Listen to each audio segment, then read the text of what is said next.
And then, so depending upon which dashboard you are selecting, you can make the changes accordingly out here. And the total, what is a Tableau medium? That's the total pane format, the grand total pane format that we have here. That's for the columns, that is for the rows, and that is for the sheet. These are the additional font processings that can be done. That's for the font, it's for the alignment, shading, borders, and lines. Fields, yeah, you can select the fields that you want, whichever field you want to make the changes to. Measure values, you can make changes to. You can also make changes to quarter values, some values out here that we are seeing. So typically, this is how you can work towards the formatting aspect. If I close this window, we'll be back to the sheets out here that we are seeing. So this is what we have as far as the dashboard. No, not, we still have a long way. So you can also copy the image, you can export the image, you can clear the image. Again, when we speak of copy image, now what we see here is, what I'm doing here is, let us do one thing. Let us create one more dashboard. So I'm clicking on this, and that's dashboard 2. On dashboard 1, we had the metro cities also. Okay, I'm deleting this. I'm closing that. And we can see only this particular dashboard as we are seeing. On dashboard 2, I'm dragging and dropping only the metro cities data. Okay, so this is what we have here. Now, what do we want? See, what we are doing here is, once we have dragged and dropped the sheet over here, we are having a very healthy count of filters out here. So if you make the changes to filters here, those changes will also be reflected in the filters over here that we see here. So typically what happens is, when we drag any particular sheet and bring it on the dashboard, the features associated or the formattings associated with that particular worksheet will also be reflected in simultaneity on the dashboard. Any changes that you're making on the dashboard, those changes will also be reflected on the worksheet and also in the storyboard. We're not yet reached storyboard. Once we go there, we'll be able to experience those changes as well. So fine, this is what we have for no, not yet, actually, we haven't completed. Right, so I click on dashboard, I click on copy image. You can copy this image and you can go and paste it anywhere you want. You can also select export image. So it is showing you which kind of image that is in this file format. So Bangalore and what, Mumbai, no, metro cities. So that is a file name that I've selected. I'm clicking save it. And back over here. And that's the file that we exported. Oh, we opened it twice, is it? Yeah. So that is the file that we exported. So we are having it here in day 2, session 2 of day 2. Right, let's come back here. Let's click on dashboard. We can also clear this. So like if I click on clear, it's gone. The worksheet is disappeared and it's deleted. So, but we don't want that. So I'm dragging and dropping it over here again. I click on dashboard here and I click on show title actions. So now we saw that we were able to add actions on the worksheets that we have here on sheet 1. We had added the actions. Okay. Likewise, we can also add actions on the dashboard here. So if I click on, let's click on this one. Yeah. And if I select dashboard, I select actions. Again, we have this, like, what actions do we have for this workbook? We have this action for this particular sheet. Okay. For this particular sheet, we have a separate action. So how do we see that default setting is for the workbook, but individually for whichever sheets you want to add any actions, you can go to the individual sheets or dashboard, or for that matter, even storyboard, and create actions. So let us create interactive relationships between data, dashboard objects and other worksheets and the web. So that is the objective of it. Now here we created this particular action, okay, for this workbook, and we can see it. For which sheet was it created? It was done so for sheet number 1, Indian Housing Price Index. Fine. And Fine. So again, for this sheet also we can do so. If I click on this sheet, I can click add action and add a filter if you want. So it is asking us for the filter that you want to add, what are the changes that you want? What is the source sheet? What is the target sheet? So if you want, you can change the target sheet here. Source sheet is changed here. So you can see in the source sheet, there are two more sheets. Okay. And the target sheet was, if you want, you can make the changes to target sheet also. So I'll make this second quarter. And then you set the filter, whatever you want to add it as. So insert all India, suppose. Select fields that you are missing field on the multiple worksheets. And then I click OK. So that is the another action that you have created for what? For sheet 1 here.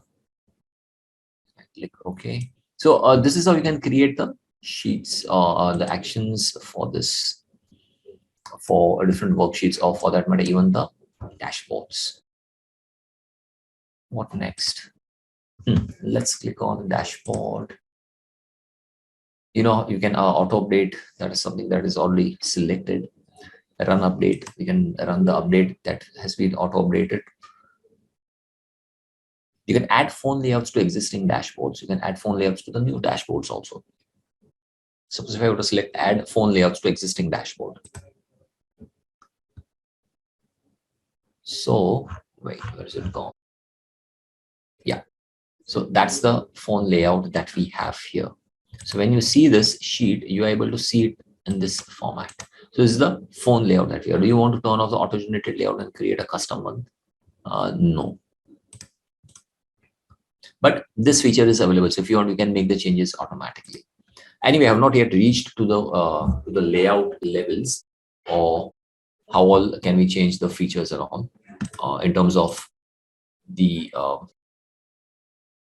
dashboard layouts, layouts for phone, layouts for desktop, layout for tablets also. So these features are available and they are very much part of the Tableau or desktop that we have.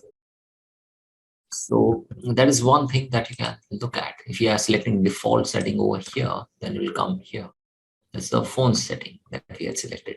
Again, for the phone setting, if I select here, it will tell you to, it will ask you if you want to edit the layout, you can optimize the layout. So if I select phone setting, it is asking me if I want to edit the layout. Let's edit the layout then. So it is asking where do I want to stretch this. I can stretch this over here like this. I can also move this multiple values, or which values do you want to show out here. Those settings can also be changed or made. I select all the values. So then that's going to be huge. You can see here for all the cities, these are all the quarters that are available over here. So you can drag and drop it over here. So anyway, this is how the dashboard is taken care of in terms of the layout. Let's click on the layout button here. So it is asking us and the item hierarchy. The item hierarchy dashboard 2 is tiled. And this is the size they are providing for the dashboard 2. If you want, you can know out here, you're not able to make the changes. Right, the fit width, we can see this for the font size. There is a default size that we can take. Okay. And then there is a fit all size also, and fit width also. And then the height they have provided is what 700 px. You can make the changes here. This is what default. If you want to go, you can also customize it. Okay. Let's click on dashboard. Okay, we've not covered quite a bit of dashboard, so let's wait. Now these are the different objects that you can add to your dashboard. That's horizontal, blank, vertical. These are the different objects. You can also add a text if you want here. So suppose if I add a text here, now that's the text board that has come up over here. So what do I show here? Quarterly analysis of metro cities. Font size is what, 9? Let us increase it to what, 14? Select all and then select it to 14. Okay, fine. So that is how it shows up over here. That's quarterly analysis of the metro cities. Of course, we've not quite done all the formatting to look in terms of the neatness or tidiness. But the objective here for me is to show you all the different features that are covered at the dashboard. So this is what we have. That apart, now let us work on some of these toolbars that they have. So suppose if I go on the layout here, click floating. So this will change accordingly for the quarterly analysis dashboard. And on the dashboard itself,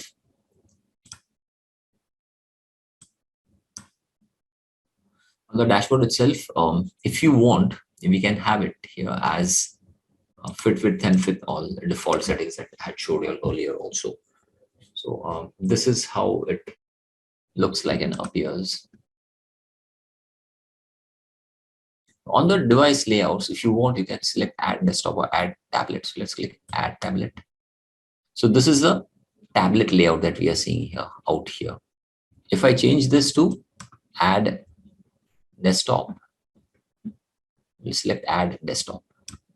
So you can see here this formatting has also again changed. So depending upon the size that you wish to or the type of dashboard you want to have, typically for phone or tablet or desktop, phone, tablet or desktop, you can make the changes for the layout accordingly, or you can select the layouts accordingly out here and they'll show over here.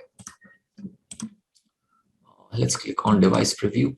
So this is how your device preview will look like. Now we have already created a design, but what happens is we would like to see how will this preview change once we change the device type and the model type. So out here, this preview that we are seeing is for a desktop with a generic desktop monitor of size 1920 by 1080. If I were to change this to an iPad Pro of 12.9, it will change like this. And then if I change it further, for medium desktop monitor of 1280, it should look like this. So typically, again, we are working on the desktop device only. We are studying or we are viewing the device preview for desktop. In desktop, these are the different models that we are seeing here. Large desktop monitor, 1560 by 1440. Generic, again, we started with this. And then now we are having 4 formats here for the desktop device type. So depending upon the model that you select, your preview will automatically come up or pop up. That was for desktop. Let's click on this. Let us select phone. So when we select phone, what do we see here? It's a generic phone, 375 by 667. If we change it to iPhone, this is how it will look like. Now we can see here that for iPhone, this is the boundary, like, this corner here and this corner here. This is the boundary. So this is going way out. So we have to then format it and adjust it accordingly so that it can fit in with this. But whilst we try to do so, then, the overall formatting gets affected. But anyway, that is just to show you all. The point here is these are the list of phone formats that are available over here. It's iPhone XS, XXS, 11, 11 Pro. Then we have XR, XS, Max. Then we also have the Samsung Galaxies and Google Pixels and the Nexus series. So these are the different phones that are available over here, the phone models. When the device type is a phone, if I select, that is default, that is for desktop. If I select a tablet, so what are the tablets that are available? The generic tablet size is what? 1024 by 768 in terms of the resolution. If I click on this, what are the different tablets that are available? We have an iPad mini, iPad Air, iPad 3.4, iPad 10.2 inches, and Pro at 9.7, followed by Nexus, Samsung, and Fire HD 10 at 1280 by 800. So as you keep changing these, the formatting out here will change. So whatever you are designing, you will at least have an idea and overview as to how will it appear or how will it look like when we see it from a design perspective or device preview perspective. So that should help in better designing of your dashboards. So that is what we have as far as the dashboard is concerned. Let's see what more can we look at. As for the worksheet, that is for pause auto updates, new data source. It's the highlight. Okay, let's go back to dashboard. And okay, we'll rename this dashboard as what? Trial or quarterly. Just providing it with any random name. If we choose to remove this from the phone, that will be removed. But what then happens is the entire format here gets stretched out over here. So this is how your look and feel will be. Okay, anyway, I'm deleting this, changing this from phone to the desktop type. Let's keep seeing this. Also, what we saw here is we have different formats in which it is showing up. Okay, for the phone format, we deleted, so that's not coming up. Let's select this and select optimize layout. Suppose, so if you optimize the layout, this is how it best will look like. So once you're prepared the design, then when you click on it and when you try to optimize it, it should look that way. Same thing out here for Metro as well. Right click. It's asking is here for, yeah, you can delete the layout. And here also, when you select this, it will ask you if you want to delete the layout. So this is how you work with the overall features that pertain to dashboard. Yes, we covered all of them almost. Okay, let's move on to the storyboard. So what happens in stories, you can create a new story. Now what we have done here is we have created what? 2 worksheets and 2 dashboards. So after worksheet, it is dashboard. After dashboard, it's storyboard. And why is it important to have a storyboard? Because it gives you everything in the concise form, in a concise manner, so that it's easier for you to assess it from what? From the management perspective also. So you're able to communicate your work better to the management.